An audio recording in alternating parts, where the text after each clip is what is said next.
Você está ouvindo mais um episódio do podcast sobre neurociências, produzido em parceria com o Programa de Extensão Sustenta a Vida da Universidade Federal Fluminense. Eu sou o Adriano Freitas, pós-graduado em neuroaprendizagem, especialista em neuropsicologia clínica. Neste episódio eu trago perguntas e respostas sobre a adolescência. Estou aqui de volta convidando todos a participarem desse podcast. E você pode fazer isso mandando sua sugestão de tema, seus elogios, suas críticas. Isso pode ser feito através do e-mail podcast@sustenta-vida.com ou por mensagem de WhatsApp para o número 22 99222 1003. E, como sempre, dando o endereço aqui do meu site, www.adrianofreitas.com.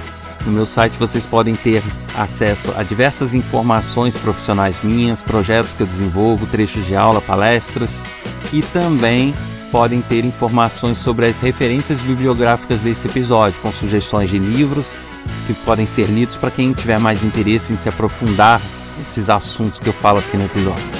Então fiquem atentos e visitem o meu site www.adrianofreitas.com.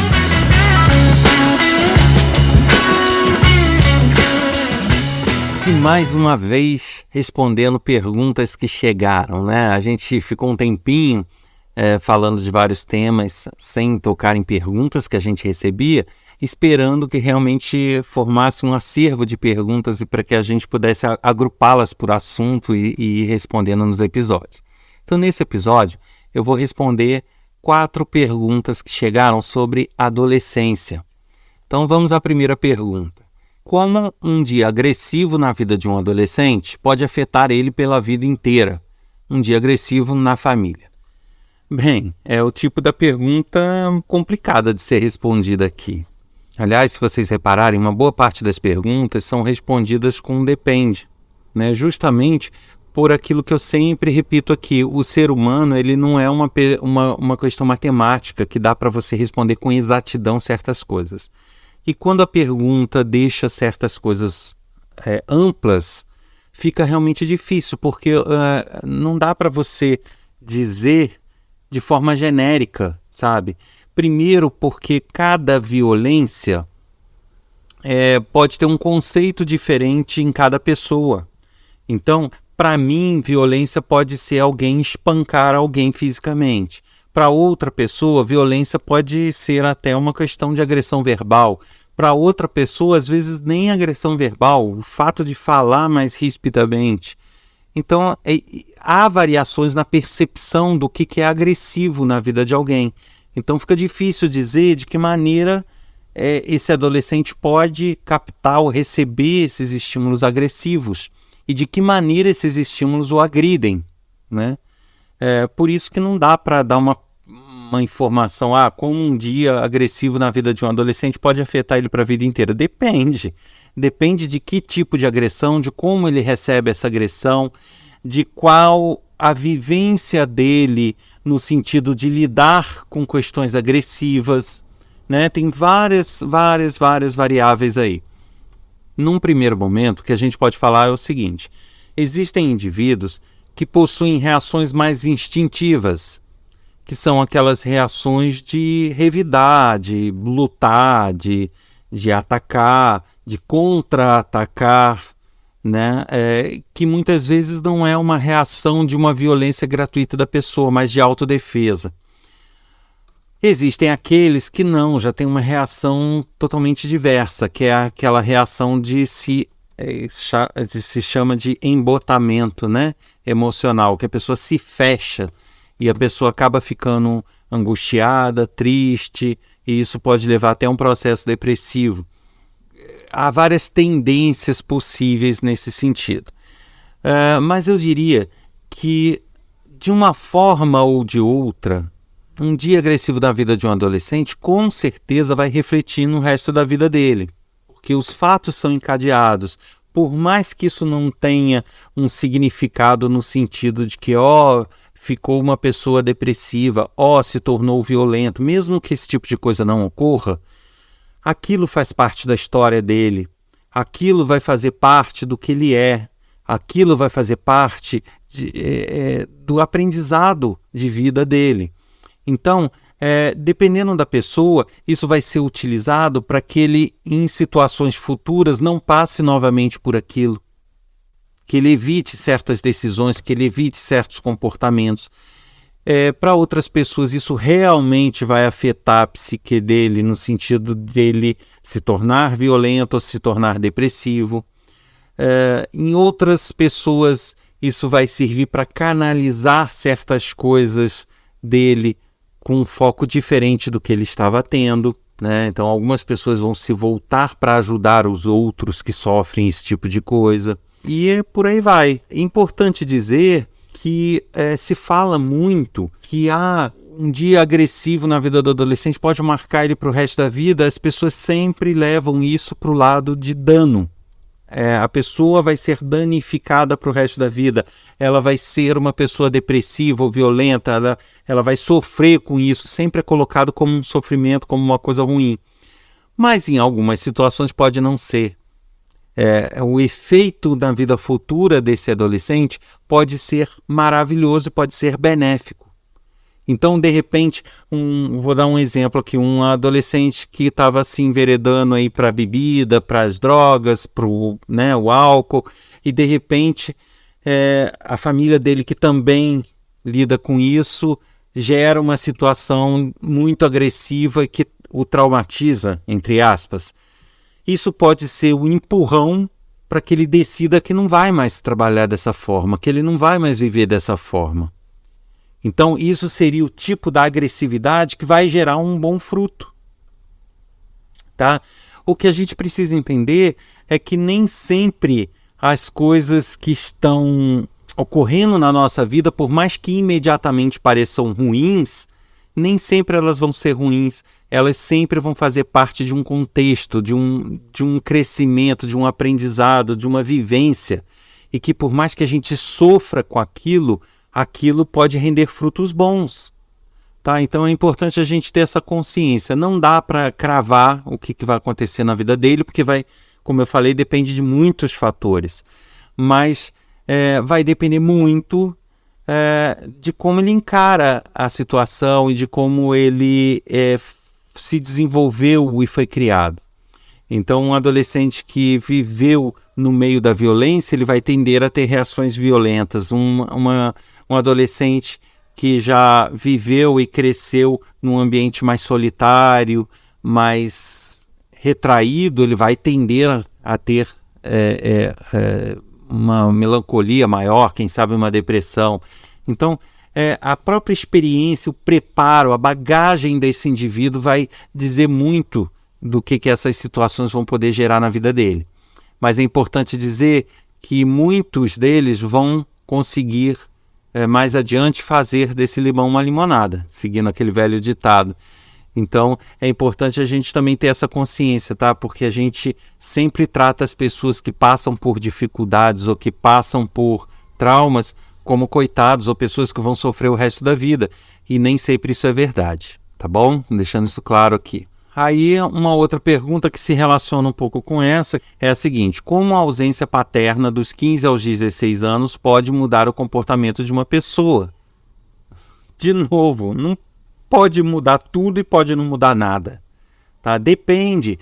Um adolescente de 15 a 16 anos, ele não é maduro ainda, mas ele também não é uma criancinha.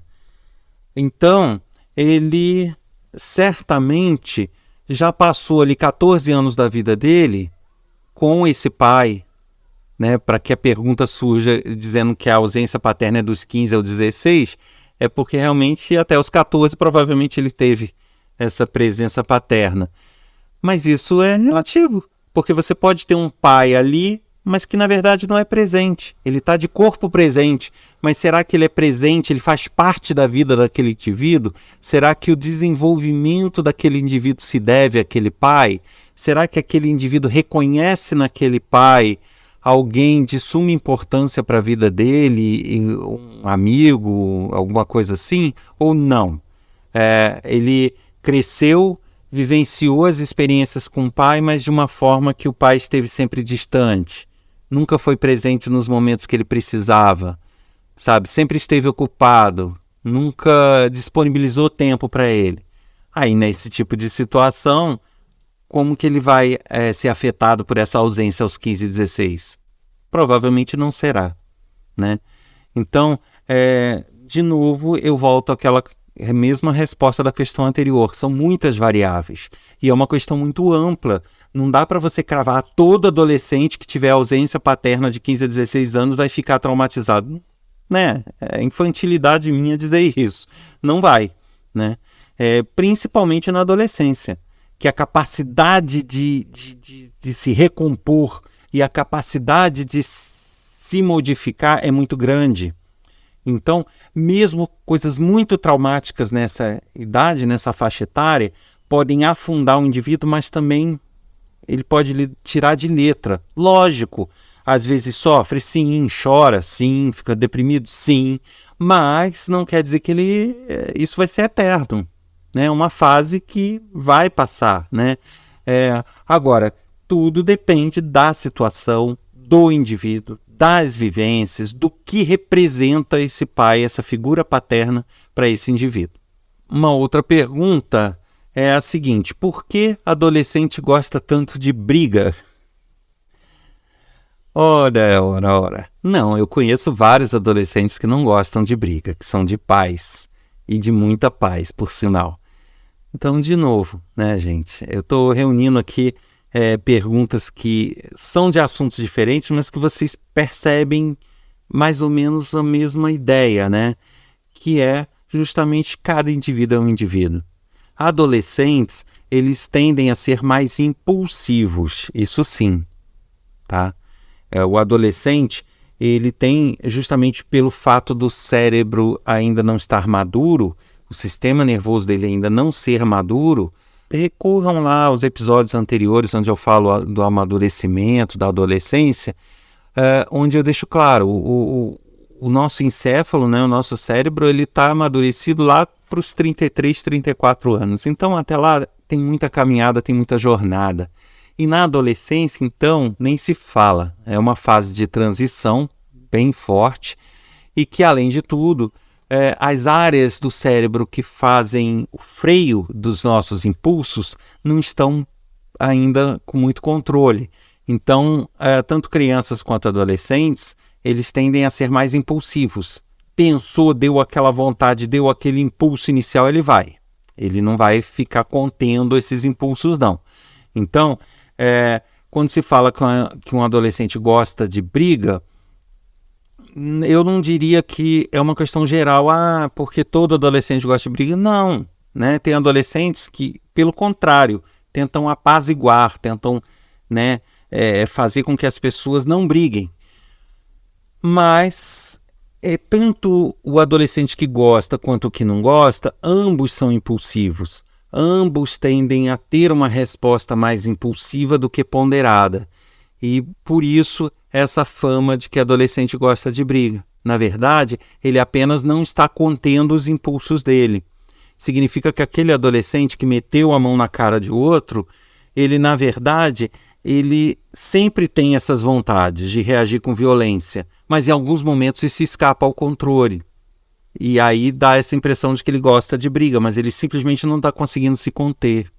É diferente de adultos que muitas vezes até a gente mesmo, já adulto, tem vontade de virar a mão na cara de alguém que está fazendo alguma coisa com a gente, mas a gente faz? Não. Por quê? A gente tem a vontade, tem um impulso, se fosse permitido e se não fosse tão danoso a gente faria, mas, né, o nosso cérebro ali tem a parte do freio que diz, não, peraí, isso aí eu não posso chegar nesse nível, não posso fazer isso, não vou fazer isso, e não faz. Contém o seu impulso inicial, que é de querer meter a mão na cara do outro. Eles não têm muito esse freio funcional. E algumas vezes isso escapa ao controle. Então, por isso, essa impressão. Agora, dizer que todo adolescente gosta de briga, não. Isso aí não é verdade, tá?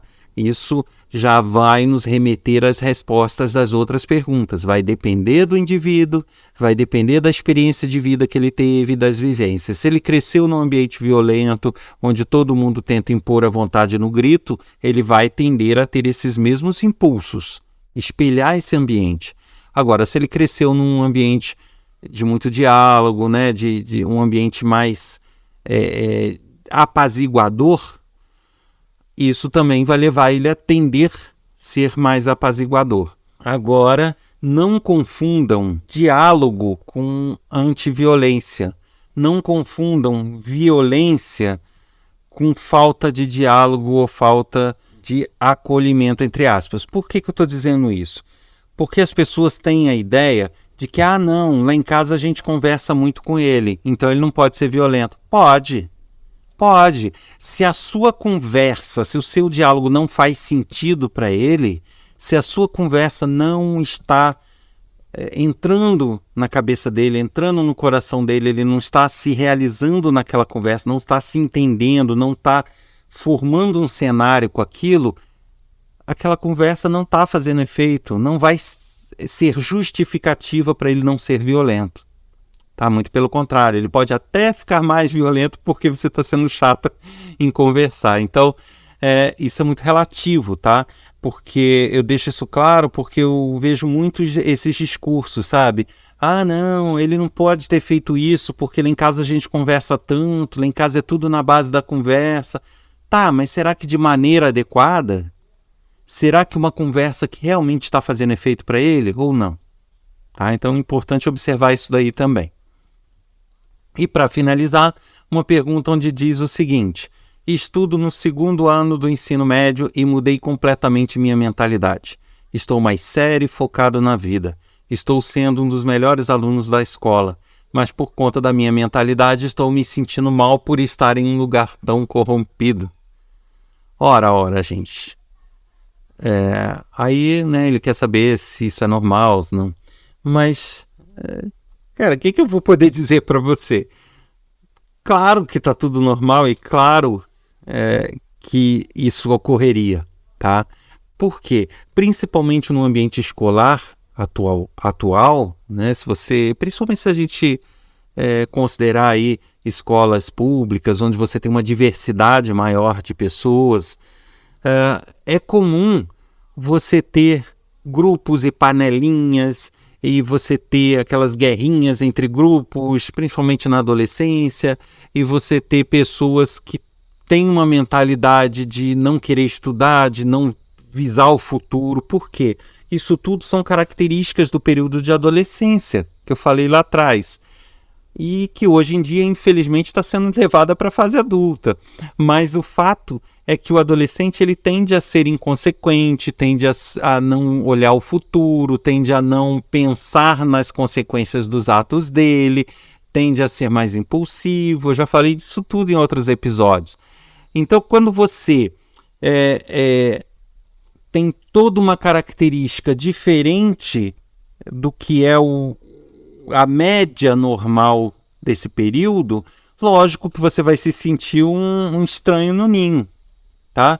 E isso vai acontecer no sentido de você se sentir deslocado e dos outros se afastarem de você porque você não faz parte da turma, você não está com aquela mesma mentalidade, com os mesmos objetivos. Agora, isso é um problema? Eu diria que não. Eu diria que isso daí é um sinal de algo muito bom até. Tá? Significa que você está antecipando algumas etapas, ou seja, você, de uma forma eficaz, conseguiu que o seu desenvolvimento e o seu aprimoramento se dê de uma forma mais eficiente, mais rápida, né? Então, coisas que você perceberia mais à frente na sua vivência, na sua vida, você já está percebendo agora. Coisas que você deixaria, que seria normal um adolescente deixar para trabalhar ou deixar para pensar mais adiante, você já está fazendo agora. Então, isso para mim não é um atraso de vida. Você não é nada anormal. Você, pelo contrário, você é normal e não só normal, como muito eficaz no seu desenvolvimento. Isso significa que tudo que você vivenciou até agora, você trabalhou muito bem em você. Né? Significa que a tua mente, o teu cérebro, como eu falei até antes, fizeram dos limões da vida uma limonada muito saborosa. Ou seja, você conseguiu transformar tudo que você passou numa mudança de vida, numa mudança de comportamento, que seria normal de ocorrer sim mas no passar dos anos, até aí você ter seus 30 e poucos anos, 40, e você antecipou isso. Então eu diria que é um motivo de parabéns e de congratulações. Agora, quanto a se sentir deslocado do grupo, sinceramente, não se sinta, né? Procure um grupo ou uma turma onde você se sinta bem. Não volte atrás no seu desenvolvimento pessoal em função dos outros. Não faça isso. Mude os outros em função do seu desenvolvimento pessoal. Então, se a tua turma não está te acompanhando, que você arrume uma outra turma, né? Onde você se encaixe melhor, né? Nem que você tenha que sair, bater papos, ter reuniões com pessoas com idade mais avançada que você. Mas é o seu nicho, né? É onde você vai passar a se sentir bem. Então, eu acho que o seu desenvolvimento é muito pessoal, é muito característico. Não significa que você seja melhor do que ninguém, nem ninguém pior que você, mas significa que você já está um passo à frente nesse desenvolvimento. A sua turma, vai passar por isso, tá? Só que não agora. Então, quando eles passarem por isso, eles vão mudar o comportamento deles, eles vão ter outra visão. Sempre vai ter aquela meia dúzia que não vai mudar, mas vão ter aqueles que vão mudar, só que na ocasião adequada. Como você já sente essa necessidade, você já provocou essa mudança em você, o que eu posso te dizer é isso, sabe? Busque o seu grupo, busque o seu ambiente e não deixe que esse ambiente mude quem você é.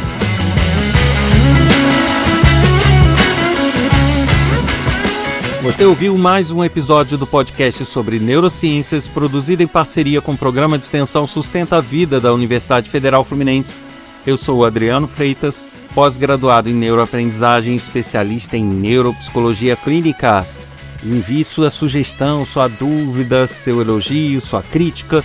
Isso pode ser feito através do e-mail podcast@sustenta-vida.com ou pelo WhatsApp código 229922210003. Aguardo vocês aqui nesse mesmo canal semana que vem com mais um episódio. Até lá!